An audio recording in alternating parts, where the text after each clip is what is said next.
All right. Hi, folks, and thanks for having me today. I'm going to start with a mea culpa here at the outset. When I submitted my talk title, I called it Accelerating Growth Through Community. And it's not exactly the right title. I think the right title for this is really about accelerating growth with your community. I think as we look at the market today and we look at kind of how software procurement trends are changing, and as a result of that, how the buying patterns have shifted with budget, it's really important to think about investments in community, especially for I would say startups, I would say Web3 folks, people who are building SaaS solutions. The trends really point to community being really a foundational part of their success and growth over time, and really a critical part of product-led growth models. And we'll talk a little bit about that today. What I want to walk through first is kind of a grounding on where we are as an industry and talk about some trends that really influence how we should think about go-to-market. We're going to talk a little bit about what are some of the factors that have led us to this place. And we're going to talk about the shift that companies need to make in order to take advantage of this space and really kind of get a competitive advantage over the competition. So I'm going to start this with kind of a couple of grounding concepts. McKinsey likes to use the term digital native brands. And if you look at the rise of digital native brands over the last 3 years, unicorns funded year over year, 15% of them in 2020 versus 5% in 2018 are digital native. And digital native brands are brands that are, in this context, are consumer focused. So think of the Pelotons of the world who are disrupting the kind of exercise equipment industry, and they're doing that through digital means. They were born in a digital space. Their users congregate online, and their solutions, the value add solutions on top of the hardware really are all delivered through digital means. Kind of the core attributes of these digital native brands that I think are important for this conversation is that they know who their customers are. There's no question for Peloton about who their customers are and what the profile of their potential or nascent customers should be. They also have a very clear understanding of what online behavior led them to that brand. So because they were born online and they've taken time to understand what the people around their products are doing, they kind of understand that buying journey really well, which allows them to understand what levers to pull and kind of what investments to make to really accelerate their growth over time. And as we think about expansion, which is clearly a critical part of this PLG motion, these brands, because of all this knowledge and context they have, can predict what they're very likely to buy next. So it puts them in a very good position to really disrupt the market, drive, I would say, customer-centric products and solutions based upon the feedback loops they're getting from their customers and from these communities of people that are around their customers. And then once they're in, because they have these great feedback loops, they can understand the patterns that previous customers have followed, as well as understand what their customers want from them, so they can both build and predict what those folks are likely to buy next. The other interesting thing about digital native as a concept is that a lot of these folks are consumers, right? And when I go to buy something, I don't typically I might go to the website to get an overview of what the thing does, but that's not actually what drives my real discovery and my real decision-making process. I actually leverage communities of people to make that decision. So if I'm going to go watch a movie, I are picking a movie to go see, or how I'm going to spend my time over the next 3 weeks binging a long series on Netflix, I'm going to go to IMDb or Rotten Tomatoes. If I'm going to go to a restaurant, I might look at their menu online, but really what I want to know is, what does that experience like? What's the quality of the thing that they're delivering, and kind of what has been the experience that people have had in that restaurant? And I'll go to Yelp to do that. But this is expanded to other things as well, to communities that are not specific to a restaurant or a movie. These influences are happening in the metaverse. They're happening on TikTok. People getting up there, posting a couple-minute video that has a significant impact on how people think about a brand, an experience, a product. And this community kind of influence decision-making is something that these brands have taken advantage of, and something that we're starting to bleed over into SaaS and into software acquisition. I think, I spent a number of years at GitHub, and I was at GitHub kind of during this wave of digital transformation. Everything was digital transformation. And how do we think about how software and services across all of the touch points and all of the solutions and things that customers engage in, as well as the development, test, and deployment and to production, how those processes are influenced by digital transformation. And it really kind of drove this buzzword around kind of shift left, right? So going back to my GitHub days, it was really about everything was shifting left, and everything was kind of moving towards the developer. So DevOps started as this means of allowing for better collaboration between the production and infrastructure teams and developers, to really make it easier for developers to move things through their pipelines, test and deploy with consistency, kind of low failure rates, and really kind of ensure uptime, quality, and SLAs for their customers. Over time, things continued to shift left, to the point where now through solutions like GitHub or Azure DevOps or GitLab, Circle CI, BuildKite, Vercel, all of these products that have really allowed developers to kind of own that whole process, from plan through deploy, sometimes through operate and monitor. And we're seeing more and more responsibility being pushed to the left to the developer. Well, the other thing that's shifting left in this whole process is budget.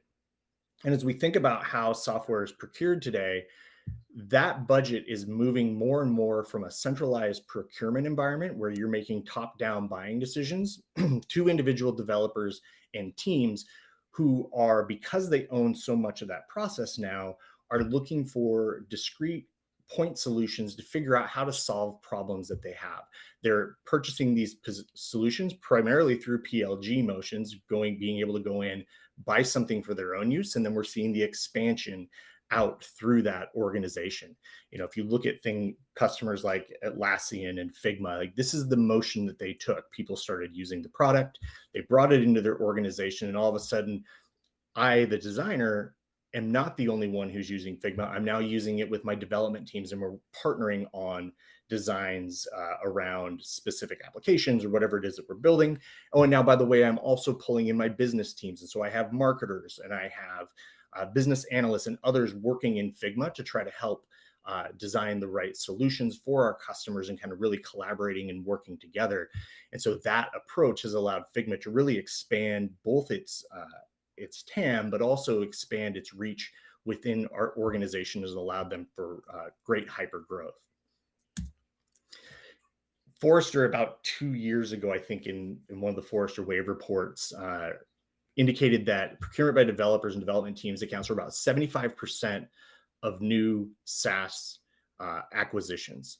So if you think about that for a minute, that's a big shift from where we were in the past. We see more and more software acquisitions starting with a small purchase and then expanding up. And I'm sure you've heard this over the last day and a half that you've been listening to this, but I think it's a really important point to drive home again, that the buyer is changing, which means we need to, as an industry, think about how do we adjust to those buying patterns to make sure that we are taking advantage of these trends.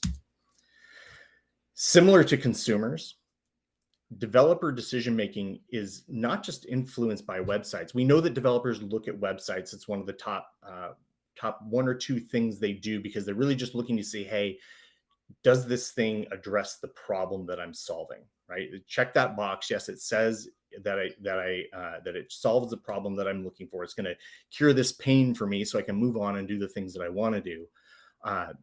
But that is not ultimately what is driving that purchase decision.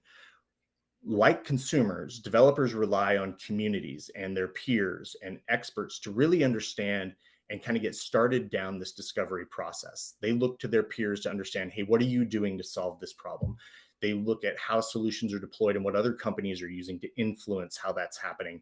And so this discovery process is happening outside of the marketing that organizations are doing to drive into the market. They're actually doing this discovery on their own, relying on people around them to help influence the decision that they're making, because really they just want to solve the problem and get back to the work that they're really interested in doing.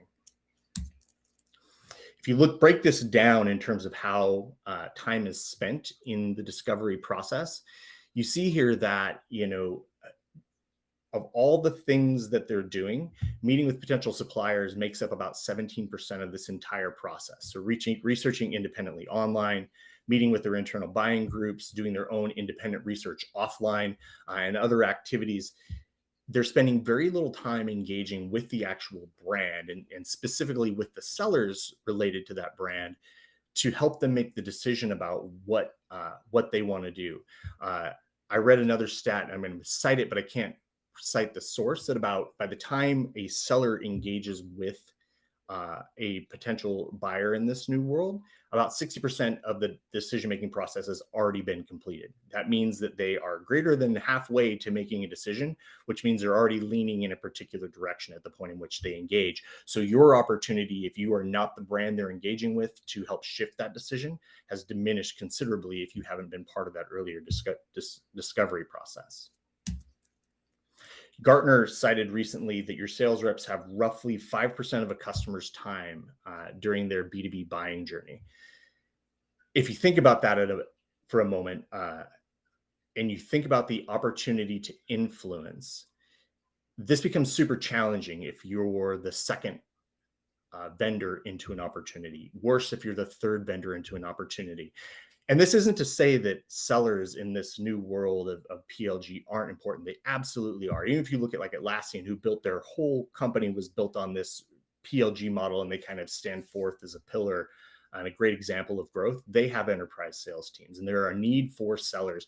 In fact, OpenView released a report that I think 33% of people kind of moving through this PLG cycle do want to engage with a seller, but they want to do it at the point that makes sense for them. Typically, it's at a point where the seller can now return value, whether we're talking about licensing discounts or packaging options, those sorts of things.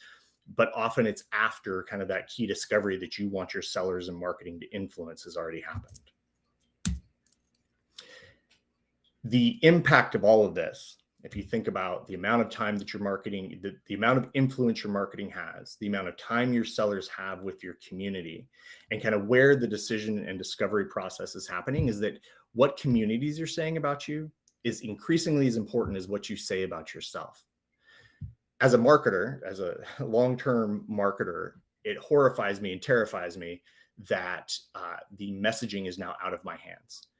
How do I go out and make sure that my product is being positioned appropriately, that people are actually out there saying the things that are true about my product, that people are out there actually communicating the value appropriately?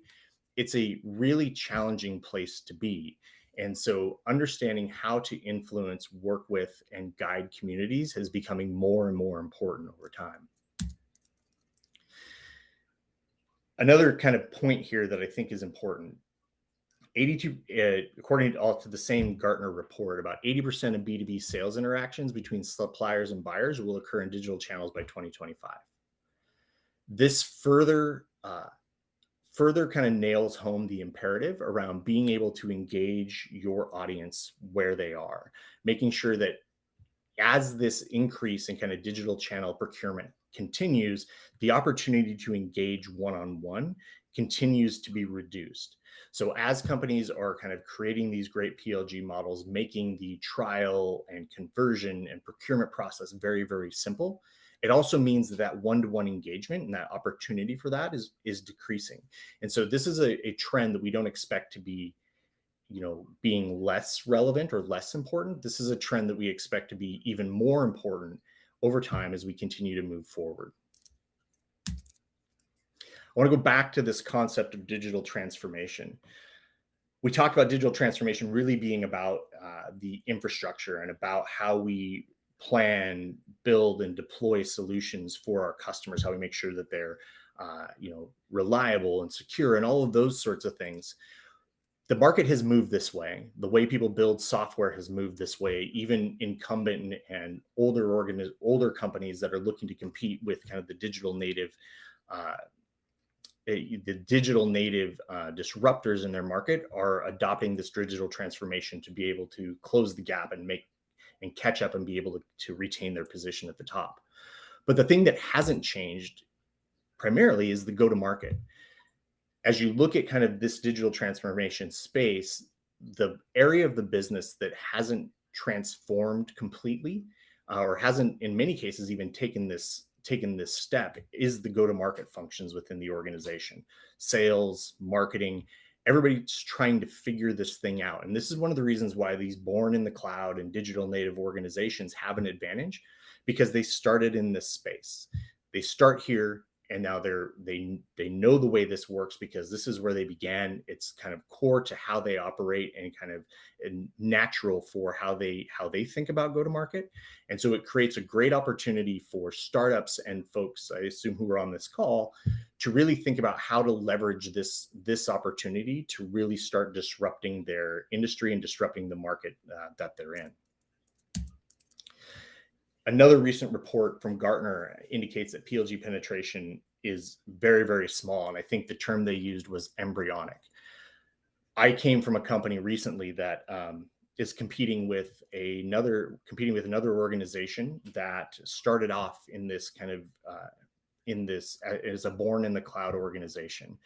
That organization built their whole business on a PLG model, finding a really concrete and impactful point of entry, a very specific use case that their customers had. It was a very specific pain point.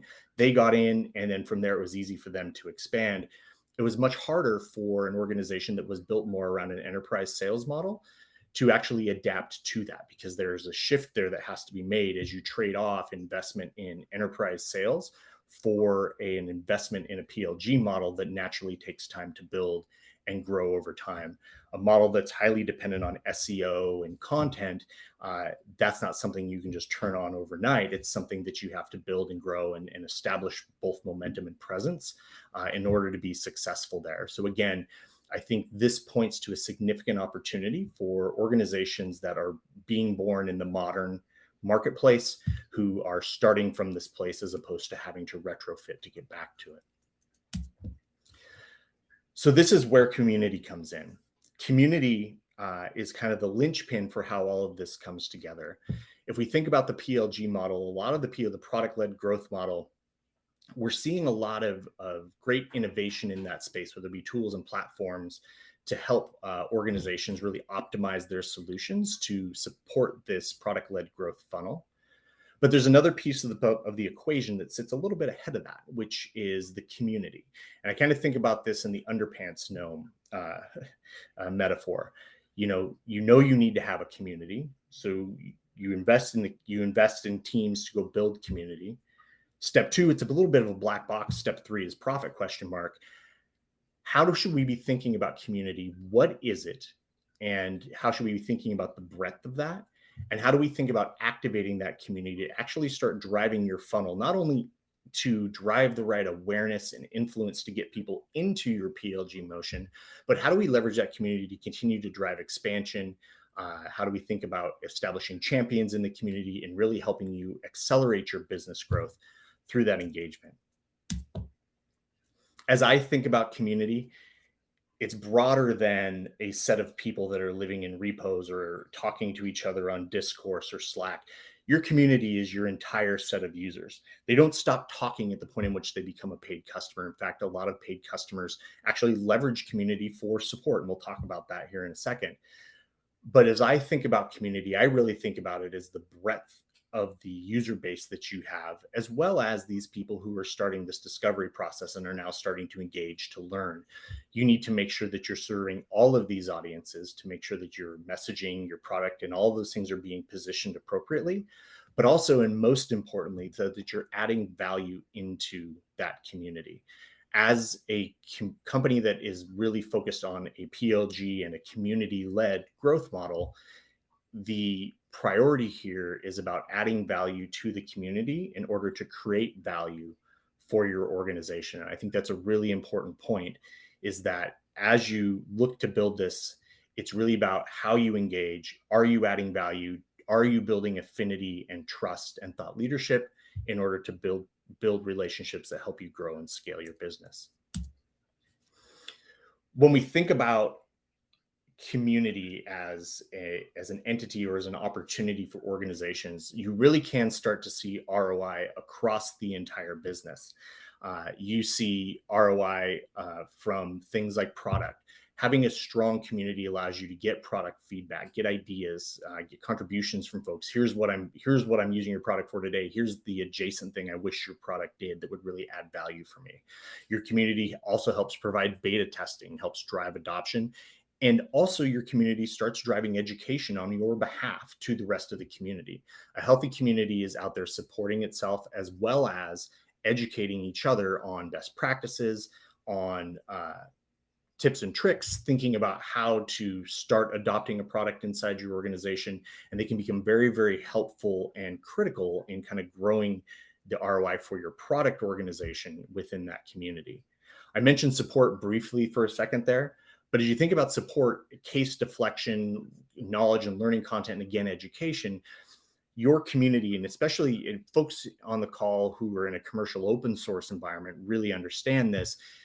Open source is a significant influencer in the whole kind of transition around digital transformation and how software is built. That open source business model, that open source development model has started to penetrate inside of large organizations. So as we think about DevOps primarily being a tools first kind of concept back in the day, I think it's really a cultural kind of change that organizations need to make. And part of that culture is being able to leverage the insights and knowledge of the people that are using your tool, and being able to quickly connect those that know, connect the experts with those asking questions, to be able to share knowledge, to educate, and also to help support and solve problems.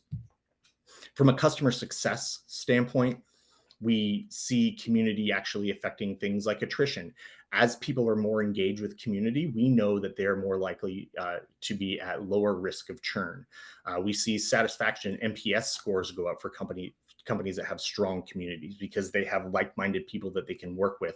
They're constantly engaged and thinking about other ways to use the product to make them better at their jobs, to help elevate themselves in their careers and their roles, and also to make the company more successful. Again, we see product adoption coming out of communities, and customers are getting more out of the software that they use. So their own ROI is increasing as the strong community continues to influence the ways in which a particular product or solution is being used, and thinking about the breadth of that product across their organization. I have the box on the right here around sales and marketing, because this is an interesting topic, and we'll talk a little bit more about quantifying ROI in this context a little bit later on. But as we think about strong communities, we see things like marketing efforts being amplified through these communities. You think about content development. You may be investing a lot of money in a content strategy where you're building your own content, seeding it out into the market. When you have a strong community, you also have champions out in that community who are developing content on their own, who are writing, what are akin to white papers or sample architectures, things like that, and publishing it on their own to the community. So you have this virtuous cycle of content creation that within your own community actually does help with, if you have your web structure set up properly, actually helps with things like SEO and allows you to amplify your messages and kind of increase the volume of content that's out there that's helping influence decisions. Again, brand awareness and affinity and referrals, as I talked about early on, is in terms of how the discovery process is happening, are areas where we're seeing community actually help marketing really accelerate their efforts and drive more impact in the business. From a sales standpoint, one of the things that I think is a really nascent opportunity for us is understanding how do leads that flow through the community and land in your product, how are they leveraged appropriately by sales, and how do we use those to accelerate accelerate the business. Again, we talked about, customers getting greater ROI from their products. That leads into sales, leads into folks wanting to have conversations about, hey, how do I get this access to this other part of the product to expand the way that I'm using it? It also becomes a competitive advantage because you have people coming through community. You have higher intent buyers. In my experience, I've seen at the top of the funnel that paid ads tend to convert a little bit higher at the very top of the funnel in terms of people dropping into trial. But at the very bottom of the funnel, it's actually this inverse thing where the vast majority of the actual conversions to a paid customer start as an organic lead. So that high intent from the organic journey to your product really creates a strong competitive advantage as you start seeing customers come through with high intent, already educated about what your product should do, having expectations around what your product should do, and then being able to realize those expectations within the product. All of these things can help make your sales process much, much more efficient. And there's some additional things we can do that we'll talk about that help make your sellers even more effective as you think about community-led patterns and growth. I want to show this slide up here. It's a lot of stuff. We're not going to talk all about it, but I want to kind of show kind of how we think about, the impact of community on a marketing cycle. As you can see here, this chart came from a friend of Common Room, Richard Millington, over at Feverbee. He's done a great job of kind of talking about all the touch points that exist that help drive marketing forward. So from awareness and advocacy to interest, how do we get interested in doing new things? How do we help drive conversion and ultimately drive retention? Communities become an indispensable kind of component of your entire kind of go-to-market function. And building healthy communities can very quickly, both very quickly and very significantly help your ability to go out and attract new users and close them on your product. I'm going to pause for a minute here on this concept because I've talked a lot about SaaS. I'm going to just take a moment to talk about Web3 and how these same principles apply. In the Web3 world, where a lot of the business is reliant on developers building things on top of a specific organization's blockchain, being able to go out and influence their developers as to why this is the right platform, why this is the right opportunity for them, all of this applies. And in fact, you could argue that this model is actually more important to kind of a Web3 environment than even a traditional SaaS because of the business model itself and kind of how communities are built and kind of how growth is driven in that space. I want to share a couple of data points that we know at Common Room. So I'm going to save the description about what we do for the end. I'm not here to sell you on Common Room, but I want to kind of show a couple of examples of real data that demonstrates community first benefits. So in one of our customer organizations, we're able to see kind of what's happening in there by combining their CRM data with Common Room data and be able to map community activity with sales activity. And what we saw was in that particular company, 300 organizations were actually seen in their community before they showed up in Salesforce. So think about that for a minute. These are organizations that 300 of who represent total revenue of 5.3 million in ARR and opportunity size of 50.5 million. They were engaged in community long before the sellers or marketing even knew that they were looking at them. So being able to connect these two things together in order to drive business is critically important for scale and making sure that you're not missing out on opportunities that are already out there. We're also seeing deal velocity. 80% of community first companies close those deals in the first quarter. This goes back to my comments about being high intent. Having high intent buyers that get into your funnel, really know what to expect and know have clear guidance around what to expect and kind of what the product is doing for them is helping accelerate those sales cycles. This is compared to 42% of companies that are 42% of companies that are not keep leveraging community first are closing in the first quarter, and most of those deals are happening sometime in the first year, and you're really seeing that reduction of deal velocity as part of that. community first opportunity is higher in a specific set of companies. And I think that, I'm not sure of all the firmographics of the people that are on this call, but certainly organizations with 51 to 250 employees and revenue less than 100 million are really seeing this community first opportunity being a critical part of the way that they're growing their business. This particular stat is being pulled from the countries that you see below, but community is relevant everywhere. And we're seeing community grow kind of all over the world and being a really significant contributor to business growth globally. And I think it's really important for folks in this room, who I assume are startups, given the context of these conversations, to really be thinking about investments in community to help drive their business. So now what? So we've talked about why community is important, kind of how it's influencing the business. And now we're thinking about, okay, well, how do I do this? I'm going to provide a little bit of context here that building community is not something that just happens overnight. And I can't go into all the details in a 40-minute discussion, much less a multiple day discussion around best practices and kind of how to think about all of this. But I can provide some kind of very, very succinct high level guidance. One of the things, if you're thinking about investing in community, it's not a place you're investing today, or it's a place that you don't think that you're investing enough in, is really making sure that as you're thinking about these investments, that you are connecting it back to the business priorities that the leaders within your organizations care about. So community qualified leads, thinking about revenue. How is this helping us accelerate revenue growth within the company?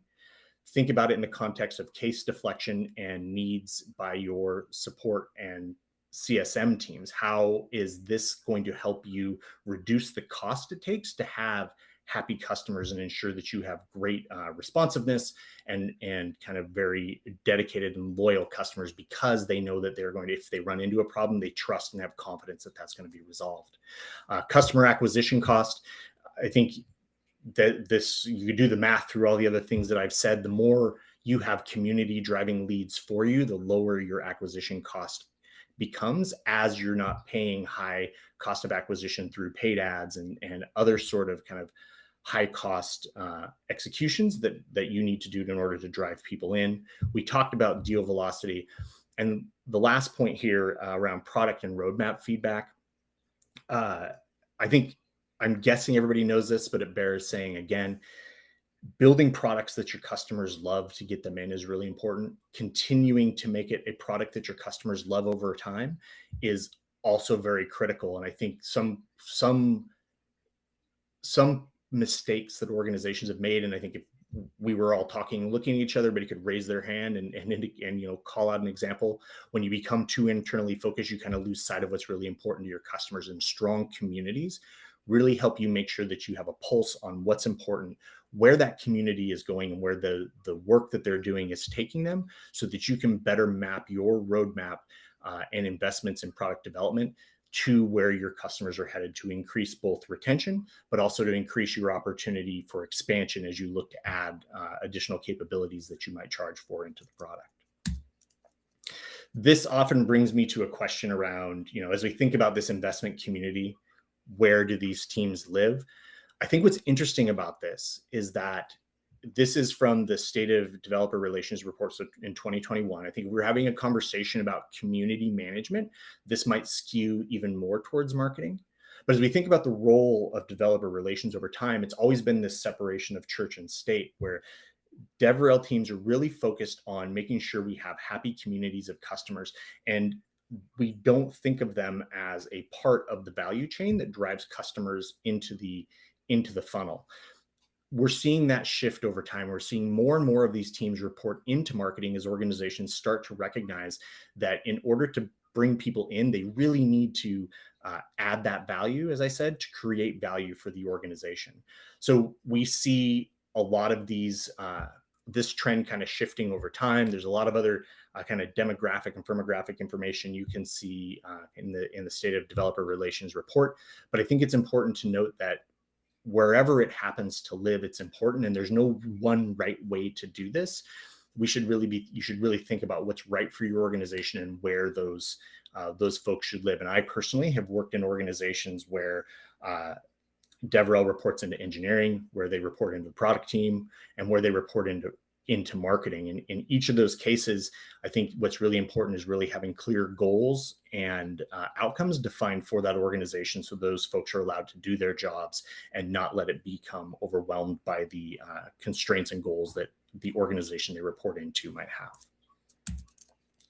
So talking of goals, I think it's really important as you're building community that you're really thoughtful about how you set your goals, because this is an effort that takes time.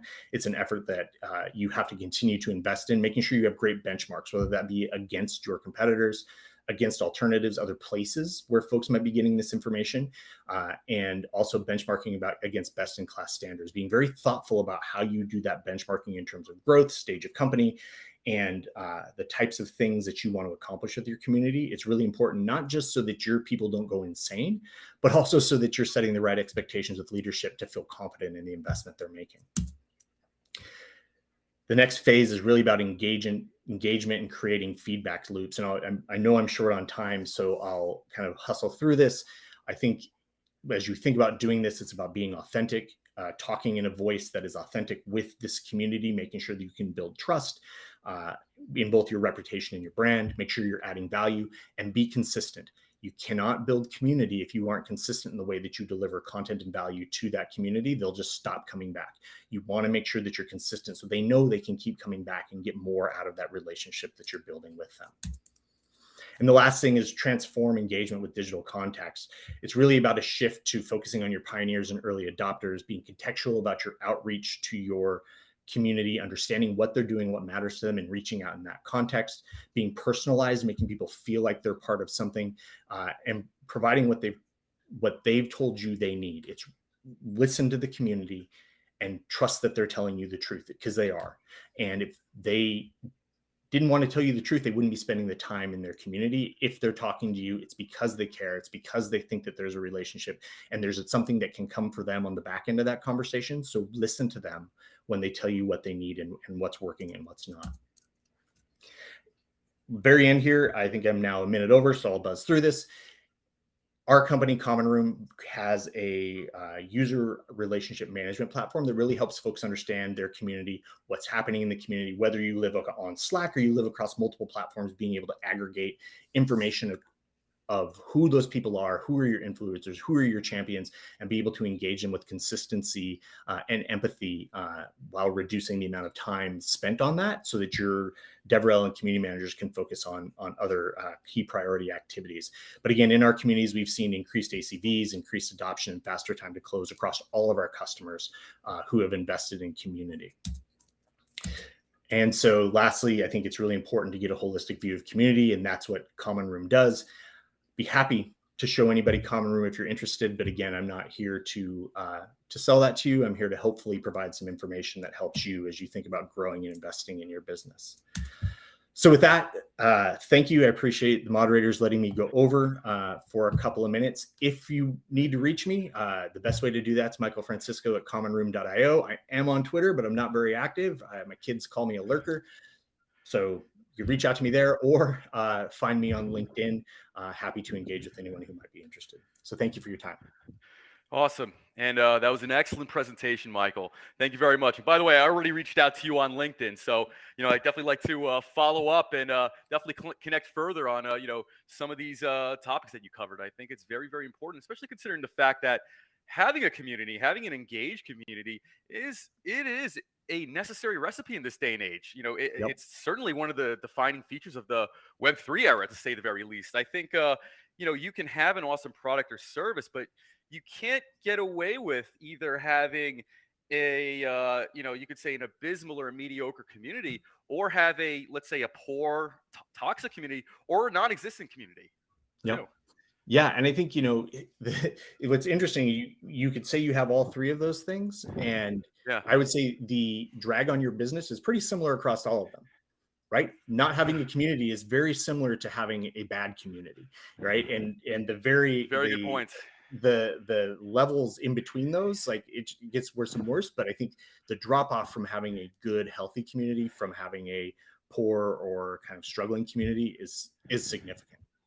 And there's this really great quote, and many people in my life have said it, but I think it rings very true. The way you do one thing is the way you do everything.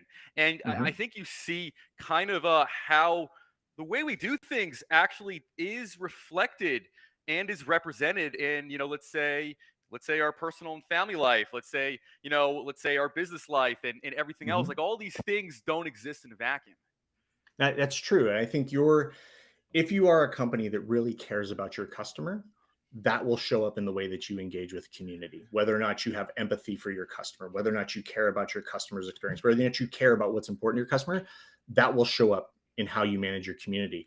If you are somebody who is really internally focused and thinking about, hey, I think I know best, that is also Right. going to show up in your community. And so I Very think true. Yeah. that's right. And it was Maya Angelou that said, when someone tells you who they are, believe them the first time. I think Oh yeah. Yeah. That's right. that Very applies true. in community as well and for organizations. Absolutely. Well, Michael, it was an absolute pleasure, having you on. Going through the minutia, the nuances, and kind of this deep dive into the rabbit hole of the importance of a community.